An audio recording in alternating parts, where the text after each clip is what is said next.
So here's a little issue we have in America today. There are currently about 250,000 people a year who are dying in our hospitals due to preventable deaths.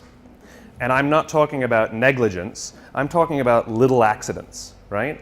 I'm talking about the doctor in the morning not properly briefing the doctor for the evening. I'm talking about things that we can't sue anybody. There's nothing that we can see that's wrong. But there's 250,000 preventable deaths every year. That's about 20 747s going down every single week. That's what's the equivalent to. And the confusing thing is that we have the best doctors in the world. We have the most advanced technology in the world. Some of the medical equipment we have is the best in the world. The medicines we have are the best in the world. So you start asking yourselves, why are these things happening? And the reason is not because of any of those things. The reasons are actually something vastly more simple. It's something very, very human. 5% of hospital administrators are doctors. Most of them are number crunchers. Hospitals are run like businesses. Hospitals are run by the numbers.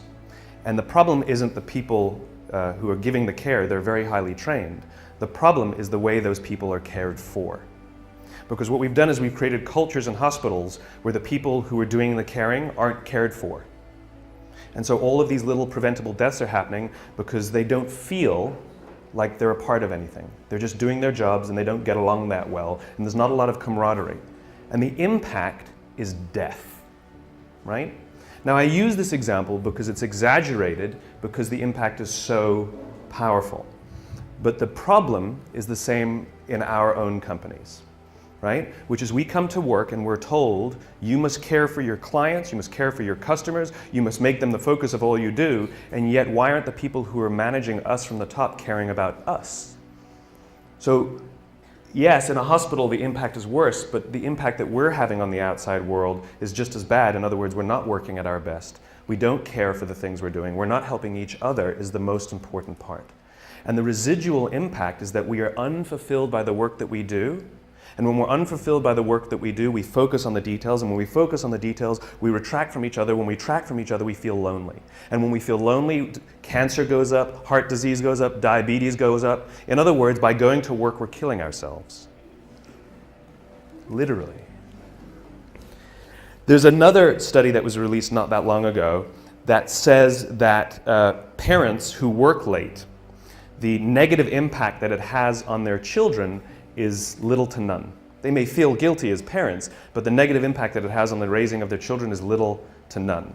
However, parents who come home from jobs they hate or don't love, their kids are more likely to be bullies at school. And now you think about the bullying epidemic we have in America, right? Where there's this disturbing number of young children who are killing themselves, suicides, because of bullies. The problem is not the schools. And the problem isn't even the parenting. The problem is the jobs the parents have. This is the importance and this is the power of the work that we do and the places we go to work, right? Most of us, like when you listen to the unemployment statistics, they say, we're all-time high, record high, 9 to 10% unemployment, right? And people go, oh my God, that's terrible. And I hear that number and I go, well, that means 91% still have a job. Right? Now granted, we want to get that employment number up, but that means 91% are still going to work. The question is how many of them are coming home fulfilled by the work that they do, and how many of them are waking up inspired to go back to work the next day. If we don't love our works, we don't look out for each other, and if we don't look out for each other, we feel lonely. If we don't feel lonely, all these negative things happen. So what example can I share with a creative audience about how to change this? The United States Marine Corps. I had the great honor last week of spending a week with the Marines. I spent a couple days at Camp Lejeune, and then I went for a few days to Paris Island to watch them go through boot camp. And this is it's a remarkable, remarkable human experiment that they're doing. And even though they know what works, they don't know why it works, but they don't need to know why because they know that it works, right? But what's happening is they're taking a group of strangers, people who don't know each other, who are showing up, and within a very, very short period of time, learn to trust each other so much that they would give their lives for each other. right? And we know, everyone, sort of anyone who's ever worn a uniform knows that no one runs into battle for God and country. It doesn't happen. It's for the guy to the left of me and the guy to the right of me. That's the reason they do what they do, right? And these sort of remarkable stories of heroism where people rush into very, very dangerous situations to save others. And they always ask the question, why did you do it? Why would you risk your life? Why would you put yourself at risk for them? And the answer is always the same, because they would do it for me. In other words, what gives them the confidence to put themselves at great risk is the knowledge that someone would do the same for them. We would put ourselves at great risk for our companies if we knew that our companies would put themselves at great risk for us. But they don't. So we don't. Now, one of the things that's remarkable about the Marines, and if you go read, and this is the most, I asked these young, and they're 21, 22 years old, some of these lance corporals, the grunts, the guys, the infantry. I mean, this is the lowest of the low, the ones we actually send into battle, the front lines. And I asked them, are you misunderstood in America? And they said, yes, unanimously, they all nodded. I said, what do people think of you? And one stood up and says, they think we're baby killers. I said, how does it feel? He says, it hurts. And when I say, well, tell me a story then that captures to you what it means to be a Marine, the feeling you have of being a Marine, tell me a story that captures it. And I expected to hear stories of, I took a hit and somebody saved me, or I ran into a firefight and pulled somebody. I expected these stories of heroism. Not a single story like that came out. Now, I'm sure those stories exist, but those aren't the stories they told me that capture what it means to be a Marine. One of the stories they told me was a young boy in Afghanistan who would come around every morning and sell kebabs to the Marines. And then one day he showed up and he was all beaten up. And he didn't go to his parents for help and he didn't go to his friends to help. He came to the Marines for help because he trusted them more than anyone else. They told me a story that captured how they feel of a village that had been overrun by the Taliban, and the residents of the village couldn't go home because they would be killed by the Taliban, and so they were just living by the river. The problem was winter was coming. And one of the elders came to the Marines, knocked on the door and said, I need you to come down to the river and kill us. And the Marine said, what are you talking about? He says, if we go back home, we'll be killed by the Taliban, and if we stay out there, we're going to die slow deaths this winter. It's easier if you just come and kill us, please. The Marines overran the Taliban village, pushed the Taliban out. A year later, they went back to this village and people were playing volleyball. These were the stories they told me that capture what it means to be a Marine. They believe in doing good for others, and the fulfillment they get when they put themselves at risk so that others may prevail is overwhelming. This is not unique to the Marine Corps. This is all human beings. The feeling of fulfillment comes from doing something for another. The feeling from fulfillment comes from the exertion of time and energy for someone else. If you are walking to work and you throw a few pennies in a cup, and you come to work and you say to your friends, hey guys, I gave $1 to somebody homeless this morning. What are your friends going to say? Good, right? I gave $20 to somebody homeless. They'd be like, good for you, right? What if you come in the morning and you say, hey, I gave up my Saturday and I went and painted a school in the inner city? People go, whoa, cool, wow, cool. And all of a sudden, not only are they inspired to do something good themselves, but the feeling that you have persists. The amazing thing is that when we do good for others, it actually inspires others to do good for others. This is provided for us primatologically, anthropologically. It's all part of the survival of the species. Sex feels good so that we'll do it, so we can procreate and perpetuate the species. But we're social animals, and so we have to provide for the fact that we'll maintain strong bonds and build cultures, right? Because that's what humans do. We're cultural animals. And so when we do good for others and we look out for those in our tribe, we look out for those in our group, it actually feels good. Biologically, it releases oxytocin.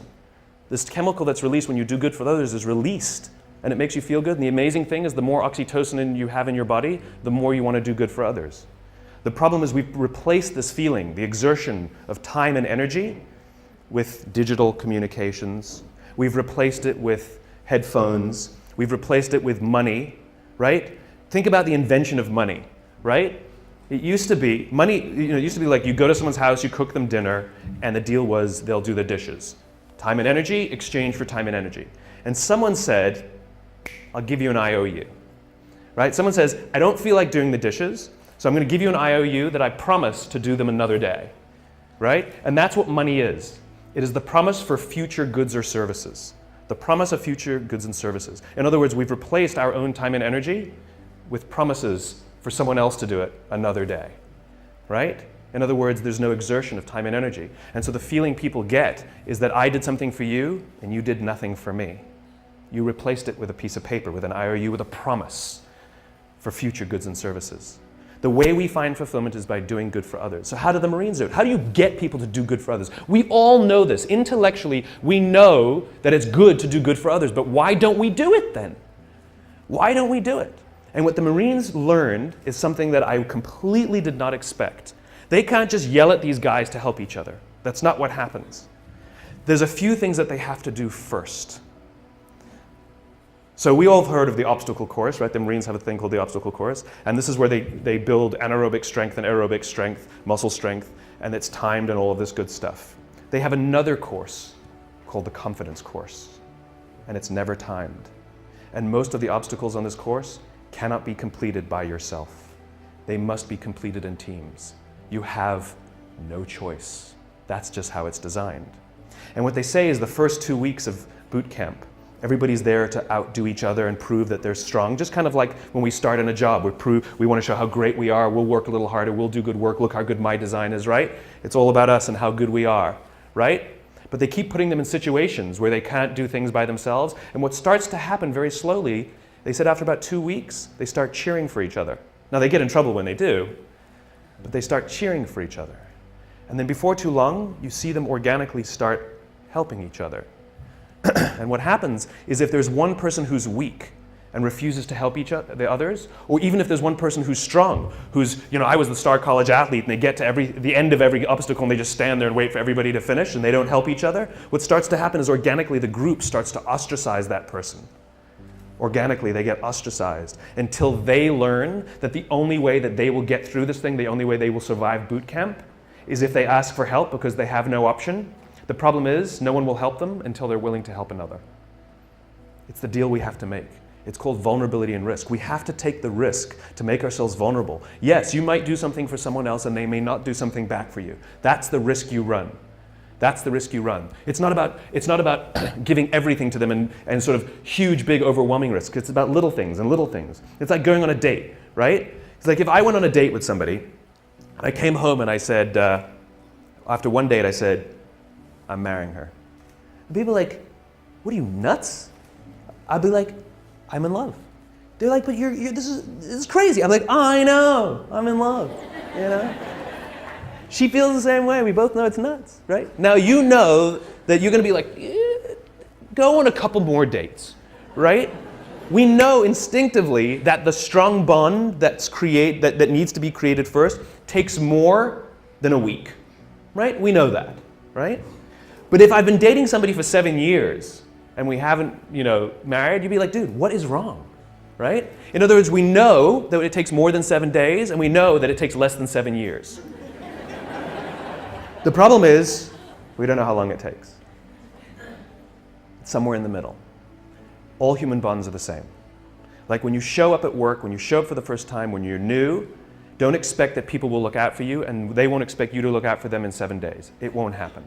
But if you've been working at a job for a few years and you don't have the absolute confidence that if you turn your back you will not get stabbed, you can rely on somebody, you can give them something, nothing will go wrong, you will share the credit, no one will throw you under the bus. If you don't have that in a few years, something's wrong.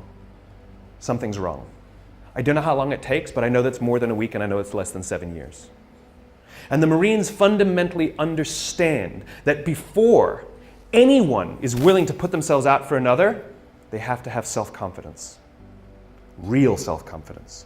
You have to be confident in yourself and your own ability before you're willing to help another. If you're insecure at all about your own ability, it's sort of a paradox, right? How can I overcome my confidence, my self-confidence? And we all have ego issues at all times, we all do, right? But if I'm not confident in myself, I won't help another. It's a paradox because then we need someone to look out for us before we're willing to help our peers, right? This is what management is supposed to do. The drill instructors, the school, they're there, our parents, they're there for one reason and one reason only, to help us feel strong and good about ourselves. But look at the way we talk to each other. Look, a budget's been cut. And so what do you get told? I need you guys to do more with less. Right? That's what we're told. Hey guys, I need you guys to do more with less. That's what we're told by our clients, by our bosses, by our parents. This is what we're told, right? That's like your parents telling you when you're young, I know you're stupid, figure it out. Right? You're not as smart as the other kids. What do you want me to do? Right? It's the exact same thing. I need you to do more with less. Right? What we need to be telling people is, I need you to do more with what you have. Right? You have capacity, you have strength, you have talent, you have ability. I need you to do more with what you have. We don't celebrate what we've got. We criticize for what we don't have. This is the responsibility of management, to take us under their wing and help us understand our own value to ourselves. Close your eyes and think back to high school. And think of that one teacher who took you under their wing and cared for you and looked after you and helped you realize that you are capable of more than you thought you were. And you probably are the person you are today in some part because of that person. Right? Do you have that name? What's the name? Tell me the name. Tell me the name of the teacher. Okay, give me the name. Okay, I can point to anybody and you can tell me that name. Now tell me the names of all the other teachers you had that day. Can't remember them, can you? This is the power of those who teach us confidence. We will literally carry their names around with us for the rest of our lives. Wouldn't you want to be that person? Wouldn't you want to be the person that 20 years from now, 30 years from now, 40 years from now, I can do this exercise with somebody and they will tell me your name? This is the power of helping others realize their own strengths. This is what management and leadership is supposed to be doing. They're supposed to be caring for us and helping us realize our own value. And by the way, if you have anybody who reports to you or works for you, your responsibility is not to make them meet the deadline. Your responsibility is not to make sure that they do as you say. Your responsibility is to make sure that they understand their own strengths, their own value, and that they are way, way more talented than they think they are. And the only way they will learn that is if you put them in situations in which they can fail. And you hold them and you support them and you give them talent and you give them skills and you give them education and you watch their backs, and if they fall over you encourage them to get back up, and if they fall over you encourage them to get back up, and if they fall over you encourage them to get back up until they figure it out themselves. It's called confidence. It's your responsibility to help others find it, and it's others' responsibility to help you find yours. And the amazing thing is, as soon as you start feeling confident in your own ability, you naturally help each other. That's what happens. It's called trust. In the military, they give medals to people who are willing to sacrifice themselves so that others may gain. In business, we are willing to give bonuses to people who will sacrifice others so that we may gain. We have it backwards. And then we complain about how we don't love our jobs, and we complain about how the work is suffering, and we complain about how budgets are being cut, and we complain, and the first thing we do is blame each other and become more selfish and worry about my pay and my benefits and my this. And this is what happens. When we are unfulfilled, we look at the metrics and we say they're not good enough. When we are fulfilled, we don't care about the metrics. This is why when you have a job you love and you get a call that says, I'll offer you tons more money and great benefits, you're like, I'm not interested, I'm not interested, I'm not interested. I'm very happy here, but we'll give you more. That's not the reason I'm here. I'm here because I love it. I'm here because I care for the people I work with, and I'm here because the people I work with care for me. This is the world I imagine. This is the world I imagine. And here's the great thing. If you take little risks, I'm not talking about big things, little things. If you start doing little things for each other, the amazing anthropological response is other people will start doing little things for others too. I was walking down the street 2 days ago, and a guy's backpack was open and a whole bunch of paper fell out as he was walking down the street. And I happened to be behind him, and so my friend and I just we were in mid-conversation, and in mid-conversation, we never even stopped talking. We just bent down, sort of helped him gather his papers, hand them back to him, sort of pointed out that his book bag was, his backpack was unzipped, and he said thanks, and we walked on. It was like no big deal, right? We get to the end of the street, and we stand we're waiting to cross the street. We're still talking, we haven't stopped talking. And the guy in front of us turns to us and says, I saw you help that guy. That was really cool. But here's what's great about that. The guy will go do something for someone else simply because he saw us bend down and pick up paper for someone else. He will actually go do something for someone else because of it. Right? He won't give to charity because he sees me put $1 in a cup. But he will actually help someone because he saw someone also help someone. Little things. Hold a door open for someone. Say thank you to the person who holds the door open for you. Smile to the barista. Little things. Put your foot in the subway when the door is closing so someone who's running will make it. Hit the open at the elevator. Don't go...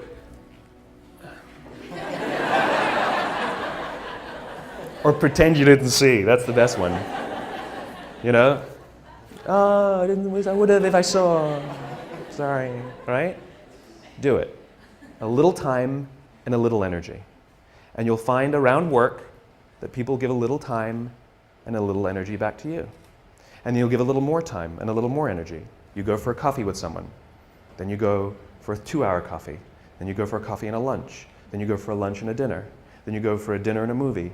And then you sleep over. And then you sleep over 2 nights. And then you go on holiday together. And eventually you get married. Right? It's slow. It takes time. And we can't rush it. If when we rush it, it's all fake. Do things for others and watch how much others do for you. Go get yourself a cup of coffee from the coffee machine in the morning. Make one for someone else. It takes a little extra time. It takes a little extra energy. That's the point. That's the point. And here's the best part. You will feel so good at the end of the day. So good. Thank you very much. Thank you.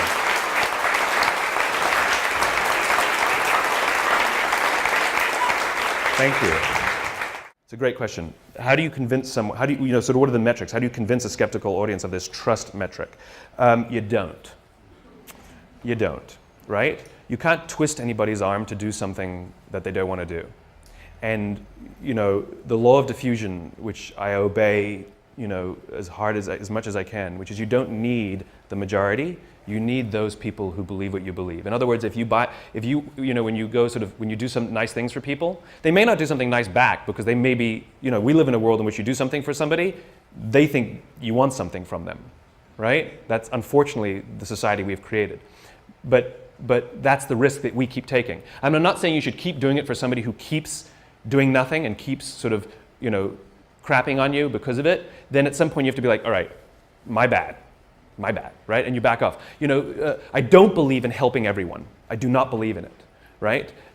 This is not, let's do good for everyone on the planet. That's not what I'm talking about. Mother Teresa, who's the poster child for giving selflessly to all who need, at the end of her life started questioning the existence of God and, by the way, hated her life. Serious, okay? In other words, giving to others unabashedly is actually self-destructive. It doesn't help, right? And it's just like going on dates with people you don't like doesn't mean you'll eventually click and right? There's only one machine that I found that really accurately measures trust better than any other sort of metric. It's called the human being. It's really good at it, right? And so those feelings you get, trust them in one way or the other. It's the little risks, it's the butterflies, it's the unsure. It's the backwards and forwards, it's the dance, it's dating, it's the dance, it's the nerves. It's that. So if there are cynical bastards at your office who don't get it, ignore them. Don't worry about it, because eventually you'll get enough, and those people either come along or leave or be pushed out. Ostracized. Remember, when the group starts helping each other, they ostracize the ones who refuse to help, whether they're strong or whether they're weak. They get ostracized until they learn that they cannot survive without the help of others, and they learn that the only way others will help them is if they help the others, right?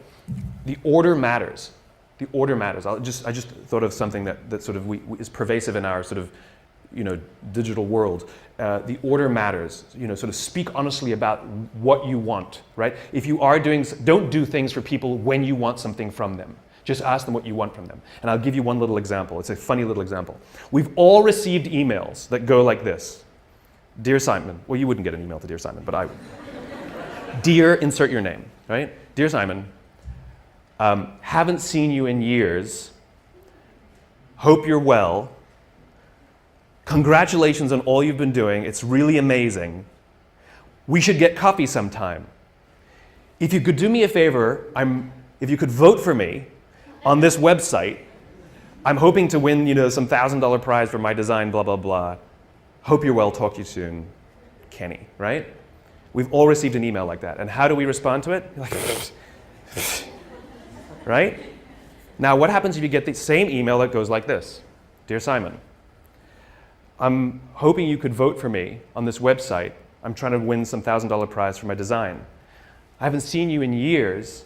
I hope you're really well. Congratulations on all that you've been doing. We should get a coffee sometime. Thanks, Kenny. Totally different. In other words, when we know why you're emailing and it comes first, it has a remarkable impact. We know that all those pleasantries are just buttering us up to get to what they want, right? But if you come right out with what you want, we're actually very grateful for the pleasantries, right? It's the same thing in human interaction. Don't give someone a cup of coffee if you need a favor back. Just ask them for the favor. It builds trust. I can't trust you every time you do something nice for me. I think you want something from me. I won't trust you. And this is what companies do to us, right? Well, we did this for you. Why won't you do this for us? That's not how it works. Generosity, bending down to pick up the papers, holding the door open for someone, is expecting nothing in return, ever.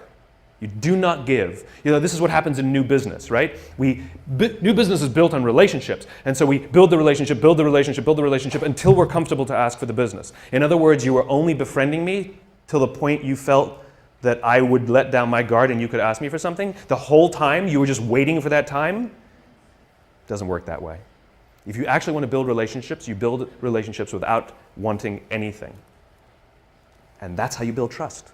You want to know why the Marines gave me this incredible access? I mean, literally, they said, Simon, anything you want to see, you got it. Anything you want to do, you got it. You can go. We went past signs that said, no observers, no civilians beyond this point. I'm like, can I take pictures? They're like, go ahead.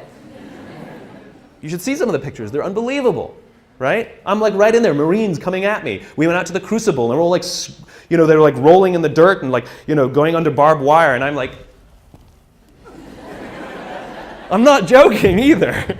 They're like, unprecedented access that journalists would be jealous of. Do you know why they gave it to me? Because in all the time that I've been visiting with Marines and in having meetings with them, I've never asked for anything. I don't want anything, and I don't have anything to sell. I just keep showing up and say, what do you need? How can I help? And at some point they said, when I called them and said, I need a little favor, because they know I haven't been waiting for the favor. It's the time now that I have a little favor. They go, absolutely, whatever you need. It's called human relationships. Companies don't do business with companies. People do business with people.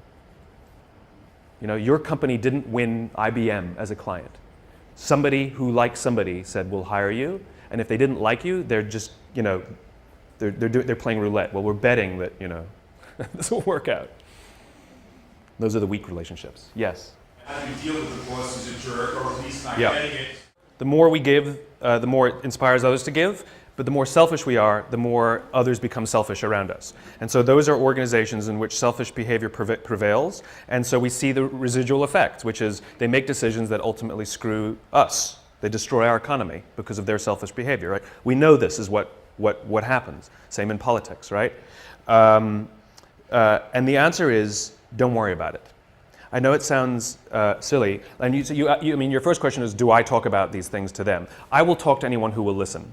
But I don't talk to people who don't want to listen.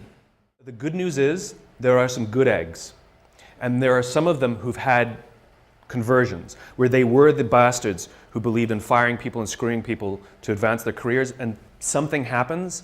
I just met a guy recently who was a very senior executive at a very, very large company, and something happened, and he got hit in the head or something, and he realized, holy cow, I have to look after people, right? And they become obsessed with it. And they start sticking their necks out. And we just need those champions scattered around. And this is what I do. The more I spread this message, the more it's kind of like, in the cartoons, sort of the Hall of Justice, the message goes out and they all sort of wherever they are, they poke their heads up. It's that kind of thing. The more we talk about it, the more we put it in our work, because don't forget, you're going to help someone who goes home feeling good and their husband or their wife works in the bank. And they're going to talk how much about they love to, and that might inspire that person. You know, it has all of these residual impacts that we don't really know. This is the funny thing about the internet, which is we're so proud of the internet that we can measure everything. No, you can't. You can only measure one layer, right? So for example, you say, Simon, what's the impact you're having? I don't know is the answer, right? I know I know that it'll take more than a week and I know it'll take 7 years, but I don't know when it's going to happen and I don't know how it's going to get there, right? All I can do is do it, right? But I have no clue how or when.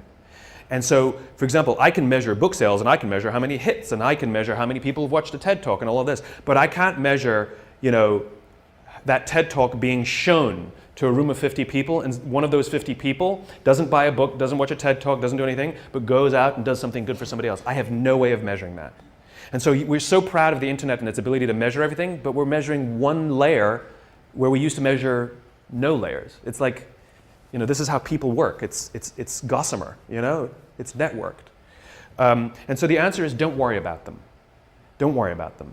Worry about the people who you can care for, who you can give to, and when we reach a critical mass in society, it will tip, right? And if you don't believe me, the reason it is the way it is now is because it tipped the wrong way. There was no such thing as massive layoffs as business strategy prior to in the 1980s.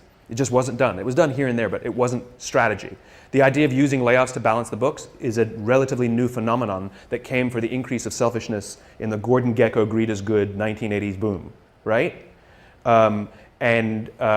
This was also the same exact period, the 1980s, where the theory of shareholder value was put forwards, right? Because they had all of these people buying large companies and installing professional managers to run the companies that they bought, that they invested in, and they had a problem, which is those professional managers were paid for by the company, and those professional managers cared for the employees and the customers. And so the investors said, how do we protect our investments? We've got an idea. We're going to give them equity in the company and bonus them based on the performance, right?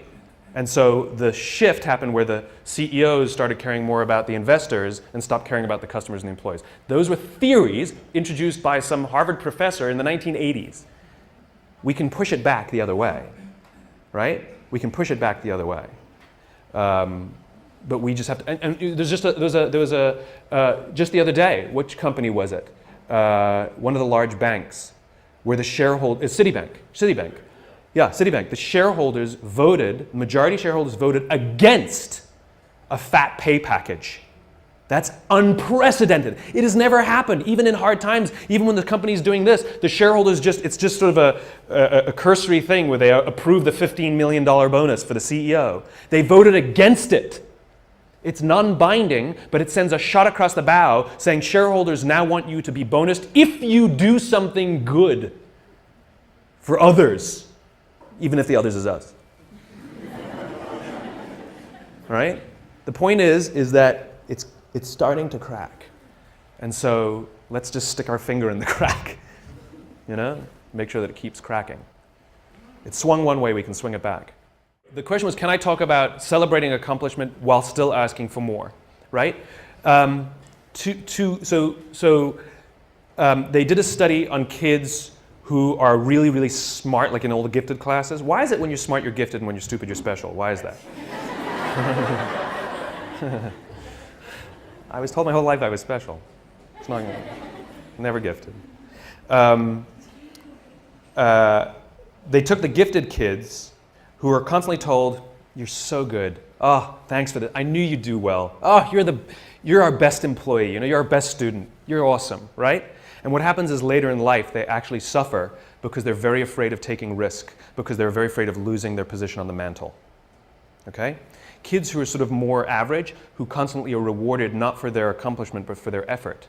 Great effort. Really proud of the improvement you made.